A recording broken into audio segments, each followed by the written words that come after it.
What's up, YKTR and YKTR Sports? This is Inside YKTR, joined by the boss, joined by Lukey as usual. What's going on, guys?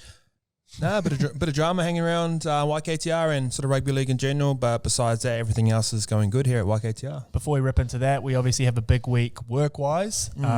On the field rather than off the field. What's going on the next couple of days, man? Yeah, so Geordie's dropping his merch tonight, along with the 10 and the Ken boys. So the Billy Goat tees, what's his other one called? Love on My Mind tee. Those are going available for pre-sale. Actually, right down quick to market. So that's something else we need to be talking about. So that's going live tonight as pre-sale. And then our coloured hoodies, which are if you can look at just over Lukey's shoulder, we'll be doing some detailed stuff on that tonight. So collection preview. Yeah, there's going to be a bit of a sneak peek. Lime green. You've seen Scope wearing that, looking super purple yesterday. So that's coming Thursday as well. So they're our most popular hoodies. 6 o'clock Thursday. Don't be late. You guys know the drill by now. There we go. You mentioned off the top. We may as well start there because that's what everyone's going to ask us. Obviously, all the Corey drama going around in the last 24 hours. Do you want to touch on it off the top? I suppose there's obviously that's going to be what we're getting the most questions about. Yeah, first and foremost, I just didn't think it was our problem to start off with. People were coming to me and they're like, "Oh, are you going to put a statement out through YKTR?" I'm I was like, it's got nothing to do with me. Even though Corey's my friend and he owns this company as well, what those boys did down there is on them and it's part of that organisation. I didn't think it really needed to be carried over to this side, but it sort of got to the point where so many people were asking, and I'm like, oh, cool. If they want me to own it, I'll own it. I'm not afraid to own these types of scenarios, and we've been in plenty of these before, and they seem to happen around YKTR a little bit more than I'd like, but it is who we are. And obviously I put out a post last night, went on a bit of a rant, but it's more like a self-awareness rant. And it's funny, as I started typing out all that stuff, we've been in six videos, and we've been blackmailed, and we've had money taken off us, and I was looking back and I was like, fuck, this is kind of a weird story. And I put up a tweet today, haven't posted it yet, but I said, show me a storyline without any drama and I'll show you a movie no one's watching. And man, I think we're the most self-aware brand in the comp, and we'll fuck up. We've fucked up in the past. We're going to fuck up more in the future, but we always wear it. And I think when I lay my head to sleep at night, I'm comfortable knowing that we're doing the right things as we're doing the best that we can and me individually and us as a company, and things are just going to go wrong in life, and that's just the way things happen, and this is just one of those things. We celebrate when Corey hits the winning field goal, and we own it when someone like him or whatever makes a mistake. But I agree with you. I think what happened with those boys, first of all, they're completely aware of what they did. Yeah, they completely own what they did. We own Corey as an arm of this company and obviously as a mate, as a friend. Yeah. So first and foremost, when that shit happens, I'm not thinking about company. I'm thinking about, I ring up, hey bro, you okay? What's happened?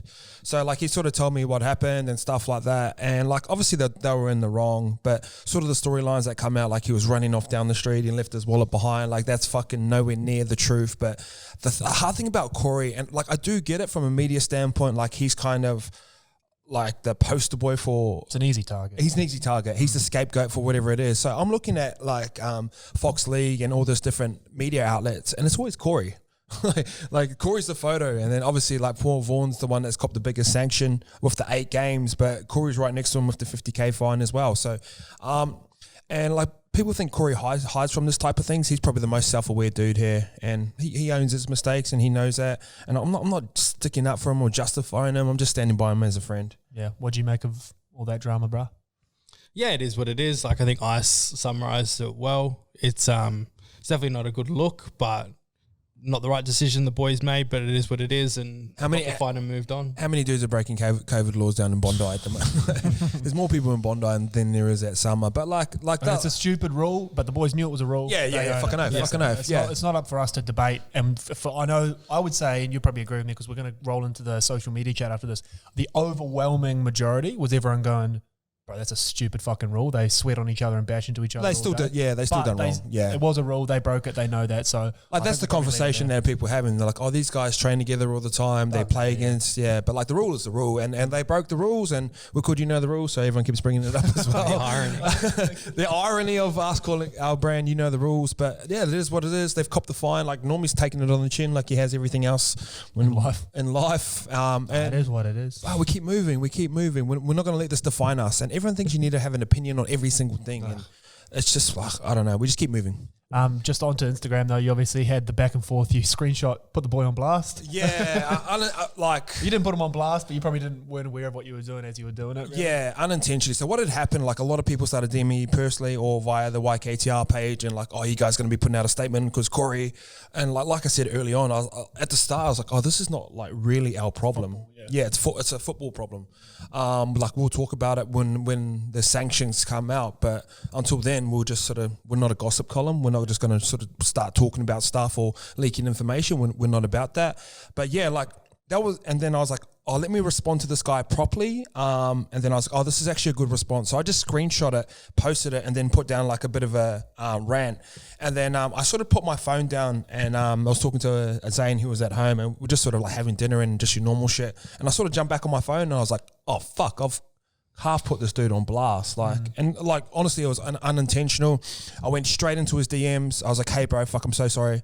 He goes, oh bro, send me a check for the advertising or something.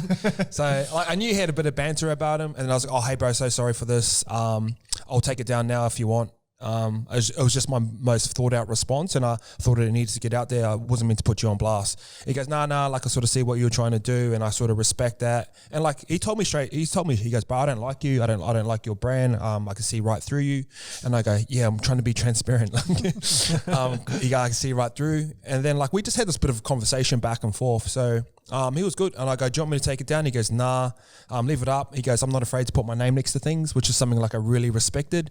No fake profile, no fake profile. Like just said what he wanted to say and what his thoughts were. And like people are always entitled to their opinion, and like he didn't hide from it as well. Especially it's such a polarizing subject, all this stuff. Like people are either fucking way over here or way over here, and then there's some of us sitting in the middle who don't really know what's going on. No, that's what the media's job is to do. Their job is to make people think they need an opinion on everything. So like in that caption I had, we've stood up against racism before, and someone's come through the comments again, well, if you stood up against racism, why don't you stand up against homophobia? And like we've done things for charity before, and like, oh, if you're doing stuff for this charity, why aren't you doing stuff for this charity and this charity? They feel like you need to pick one or the other. It's like, oh, I like oranges. Oh, what have you got against apples? That's what the media's job is to do, and they do it very well in rugby league. And they feel like everyone needs to form an opinion on something, but you actually don't. Like you create characters, villains, heroes. That's what they do. It's drama. Yeah, and it is what it is. So like I was just like, oh, like it is what it is. Like this is Corey's thing. He knows he's done wrong. He's got a 50K fucking fine off the back of it, which is steep. And like he'll wear it on the chin, and he won't let it affect him.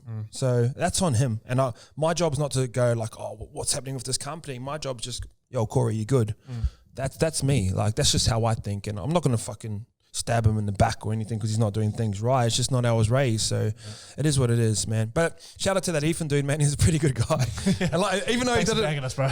even though he doesn't like me and this brand, I even go, oh, bro, sorry, man, for putting you on show. Like, can I send you a hoodie or something? He goes, oh, I'm not going to pretend like, I'm not going to say I hate you and then cop a hoodie off you. So then, like off the tweet, because he commented on your post, which was like the caption linking to the video on YouTube, but he'd watched the video on YouTube to get that opinion and comment on it as well. So it was referenced off something that we said, like, oh, we're not going to talk about it just now because... Is he our favourite hater?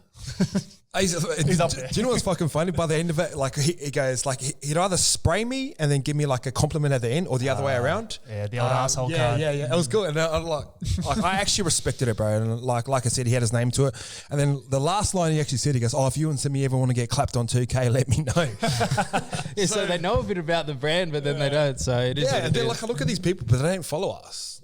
And then like we'll sort of roll into like sort of trolls as well. But I've got this dude that's following me right now, and he goes like he'll spray me in a DM and then he'll block me. So like whenever I go to jump on his page, it'll go user not found.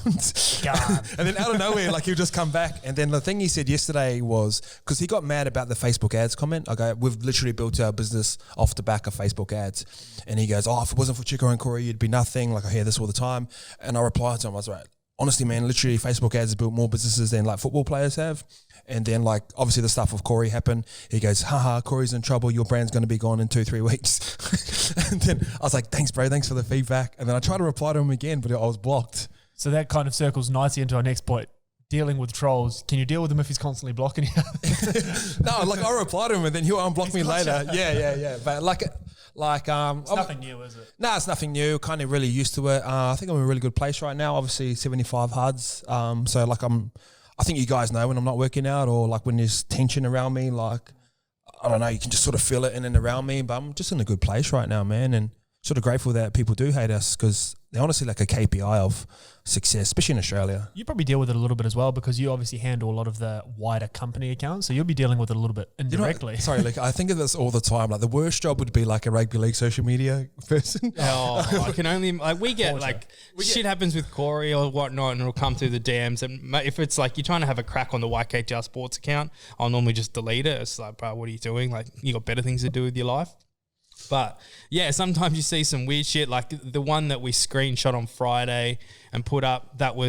He was a fucking billy goat in the DMs about everything. So like people don't like. I've actually got Corey's Instagram login account, so I don't look at his DMs or shit like that. We've got that trust there, but would be a bit of a giggle. But like I only do it so like when YKTR stuff comes up, like I post for him. So like Normy's never posted about YKTR. I do that on behalf of him.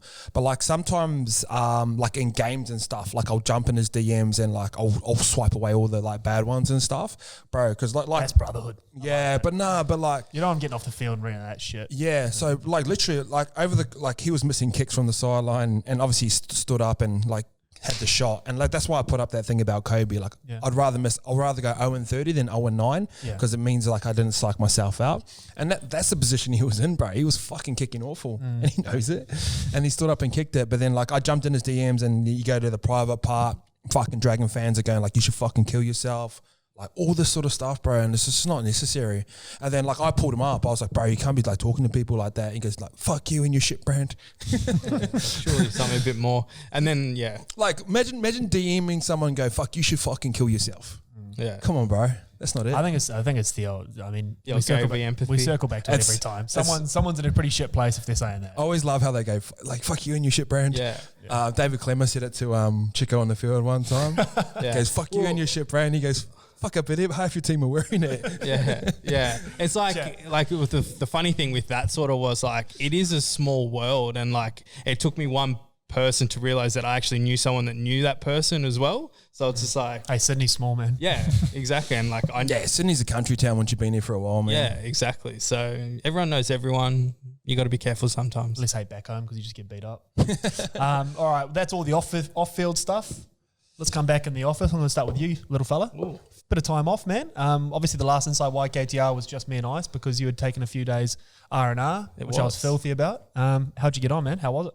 Yeah, it was good. The Monday was weird because it was sort of like Saturday, Sunday, Monday, Tuesday with the days off that I was instructed, and we already booked to go and watch Scope on the Saturday anyway, but that was a bit of a laugh being out there, so it wasn't like hard content or anything like that. But yeah, it was cool. Monday just sort of, that was the hardest bit, like trying not to check anything and just sort of do my thing.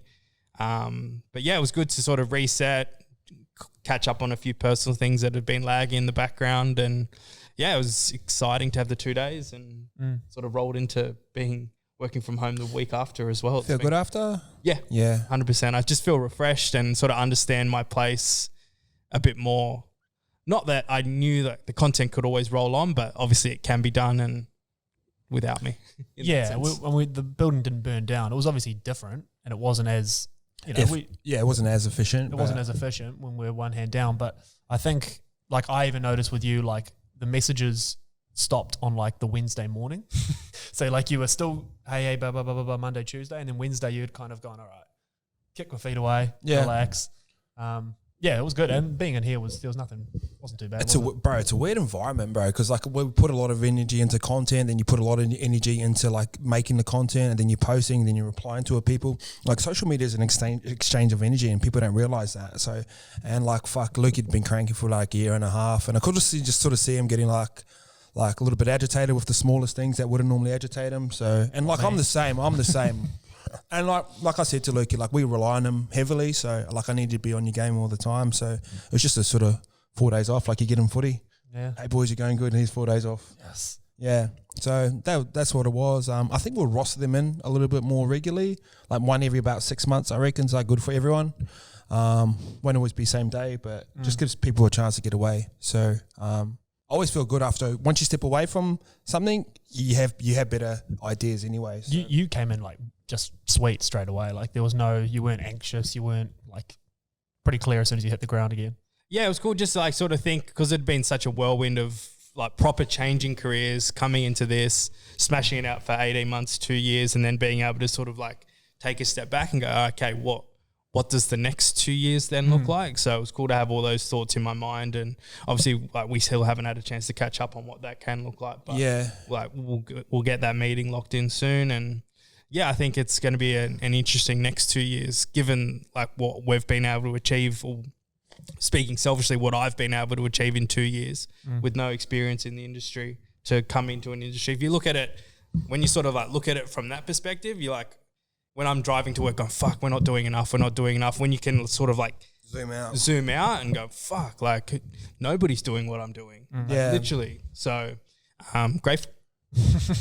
Yeah, bro, like I said, bro, it is a weird job, and like it's very startup-y still, and we're trying to move away from that sort of vibe where you wear a hat from 9 to 10, then from 10 to 12 you got another hat on, and you got to try and switch that adjustment. And then we've got all the boys in here at the moment, and they haven't come from like a working background, so they need help with everything as well, and you got to help them, and then you got to get my job stuff done, and then we got to launch. Bro, it's a fucking weird space, man. So we're figuring it out, but it's sort of, we talked about that last week, that Mr. Miyagi vibe. It's kind of like you got your head down working so hard, but when you look up, you got a skill set that's probably you guys probably could walk away from YKTR and pick up a job probably almost anywhere.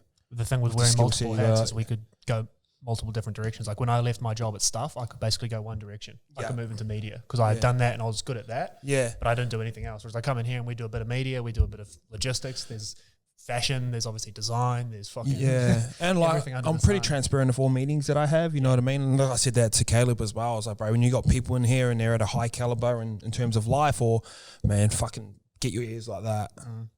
People pay to sit in these types of conversations. He's painted on sometimes, that kid. Yeah, fucking. We'll move on to that, but just on those sort of adjustments, obviously the quick to market in terms of like a hard YKTR movement, that's going to be a big part of what's happening going forward. Elaborate without elaborating. So if you think of Jordan's Room merch that's going to be dropping tonight, like our pre-sale stuff at the moment, it's taking about 4 weeks to go from design, so it's from launch to get to your guys' mailbox, which is like too slow. So we're actually building a new system where we won't do local production. We're setting up a system in China that's going to hold all YKTR blanks over there. We're going to get our stuff made over there, and we'll be able to get it to you guys roughly in about a week now. So we'll plan it out, we'll launch it, and then within a week we could get it there. And do you know what? If we even took out a 3PL and like say a year from now we're in a bigger spot, we've got a bit of a warehouse, you could almost like contract people to come ship it. So say it lands into the country, instead of us going to the 3PL 5 days to count in, then out, say it lands in the country, comes straight to a warehouse. If we've got contractors that can ship it out, man, it'd be even quicker. Yep. So we're going to half our delivery time on all pre-sales, which is a big part of YKTR Sports moving forward. Yeah, give the context to it. So that we're talking here about like the merch, so like the quick reactionary stuff. Not YKTR stuff, like not like all this sort of stuff, the nice coloured stuff, like more so, like YKTR, all our podcasts, 10 and a Ken merch can be dropping a bit more regularly, Billy Goat, whatever they want to do, Jordan's Room, Help Yourself, Scope, and Punters Club. It just like we control the channel of how the clothes get to you guys a little bit better, where we're kind of outsourcing a lot of things at the moment. It's a little bit too slow, so we're really trying to speed up that process as well, because we look at Barstool as those guys as motivation, and like I think they're out by 2-3 days, so eventually you'd love to get to that sort of point, but right now this is the best that we can do. Instead of 4 weeks, you're going to get it in a week. Does that change your workflow at all in terms of design? Literally nothing. Just faster for the customer. What it does is just like the boys, when they make a decision, they have to make a decision and stick by it. It's not like, hey, Jordy, what do you think of this? And it's like, and then like try and make it. I was like, nah, like bro, I need a decision now. Like bang, and that's the only different side of it. The other part of it is like all our core blocks are going to be very similar, different material, a little bit lighter, but that's a little bit more like universal, like, you know what I mean? But yeah, seasonal. I think that probably the best example that we can go off from recently would be going up to Magic Round and us like promoting all that merch and then it being delivered 3-4 weeks later. Yeah. We want that. So like we can plan that to a point where people in Brisbane are wearing it while we're in Brisbane. That's the goal. That's the goal. Yeah. So yeah, and that was a big part of the Magic Round. And like the Glizzy tees and all that sort of content was fucking sick. But you just like you want the merch. I know pre-sales are okay, and if you're straight up and honest, and you think of guys like Travis Scott when they do the big launches, there's always a wait time to that as well. It's like there's still going to be a wait time, but we just want to chop that wait time in half, and that's kind of important to me. And if it's planned right, there won't be a wait time. Yep, agree. Yeah. So yeah, that's sort of the thing that we are building next, and that's going to be a big arm for YKTR Sports. And the exciting part of it as well, and we'll kind of touch on this in trending, is the Barstool athlete stuff. So like say we align ourselves with an athlete, a Cameron Munster, Cheese. They're doing all these sort of brand collabs with Ring of Western, is that what they're called? Yeah, those jeans, guys, budgie smugglers and stuff like that. Like we literally make the best clothes. Yeah. So why wouldn't those types of athletes align with us? And then especially when they're going into big occasions, like Munster and Addo Carr done it right, but it's just the style of the stuff that was like. But it was sort of, I think they had a target market. Oh yeah, true. But like you could done it better through us. Yeah, what you're saying, yeah. Oh, not better, but just a different style or a more street style. Also better. Yeah, someone that's looking for that more like street weary would be the right fit. And like we look at people like Chinatown Market, they're big motivation for us, and they're very like bang, bang, bang, bang. And a lot of it's reactionary where it's something like YKTR, it's like 6 months of planning or 8 months of planning. So like we'll drop hoodies on Thursday, but that's been planned for like the last 3-4 months. So longer. That's the difference. Yeah. So we want to have both parts of it. But the other side of it, you don't want to cannibalize your main product, which is YKTR as well. So they'll never be bright colors and stuff with the sports stuff. The prints can be bright, but the core blocks are always going to be base colors. So it's sort of a strategy we're rolling with for that. Easy. Speaking of strategies, the boys have all got their own little strategies at the moment, which you've taken note of here. Very Bunsen-y around the office. It sort of falls back on... it's a hard line that you push around here with people, multiple streams of revenue and people trying to find their side hustle, and you're always pushing Lukey to try and do something else. But do you think maybe is it becoming a distraction at all? Yeah, it is. So like the words like Bunsen around here at the moment, bit of a Bunsen, and like you hear Scope talk and you hear Simi talk, and they're always talking about like, oh, how can I get a Bunsen out of that? And like I do get that, and I do push that message as well. But I kind of will be having a chat pretty soon with Caleb. It's actually going to be a whole staff chat as well. So the way to get to fucking Bunsenville is you actually just, instead of focus on heaps of things, you just focus on one thing, and you do that thing as best as you can. So if you look at me, for example, I just, like for the first 3-4 years, I focused purely on YKTR. I was trying to do heaps of things. It wasn't working. Once I focused on this and sort of build off the back of this, good things start to happen. Like I got offered equity in 2-3 companies last week, just over like Skype meetings and stuff like that. That happens from me focusing or hyper focusing on my main thing. So 80% of my time, I'm focusing on YKTR and how I can build this and the content. And then that 20% is where I start to dabble. So the balance with the boys right now is trying to get that other stuff as well. Yeah. And Scope's probably almost at a point where he'll get event appearances pretty soon. But the one thing that all those boys need to focus on is content. Yeah, but Scope's done 18 months of content to get to that point, so that's the difference. And I have these conversations, and I'm glad they're starting to think like this, because it's like the first conversation I had with Scope this year is like, what's your goal going to be? He goes, bro, I just want to do 3 pieces of content a week. Bro, you need a fucking bigger goal than that. Go away, come back, we'll set some more goals. So and now he's starting to think like a business person. He's starting to think about these different avenues that he can take. But the quickest way to get to that avenue is to focus on your one thing. The best way to get leverage as a football player is to be the best football player. I was about to say, can I throw a footy analogy at you? The reason that Cheese and that get those budgie deals and all that is because they're winning. Because they're winning, and they focus on footy, they get very good at footy, and then everything comes off the back of that. So right now, like the way that the boys get clipped back from money is off merch sales from their personal stuff, and they get ad revenues of podcast sponsors, and Simi and Scope get a base salary for 2 days worth of work. So they'll come in here and their workflow is they're trying to design t-shirts, and that's like 3-4 hours. I'm like, that's kind of a waste of time. You agree, Lukey? Yes. Yeah. So so I'd rather them come in and go, fuck, what's the best piece of content I can make today? Let's see, what's the 2 blogs? Because Jordan's a really good, obviously you write for him, like you're his ghostwriter, but his blogs are so fucking funny. Scope's naturally a really good writer. They both I ghostwrite them, but all I'm doing yesterday was standing is basically correcting spelling and grammar. Like I don't do sorry about that. I don't write that. Like that is trust me, I don't talk like Jordan.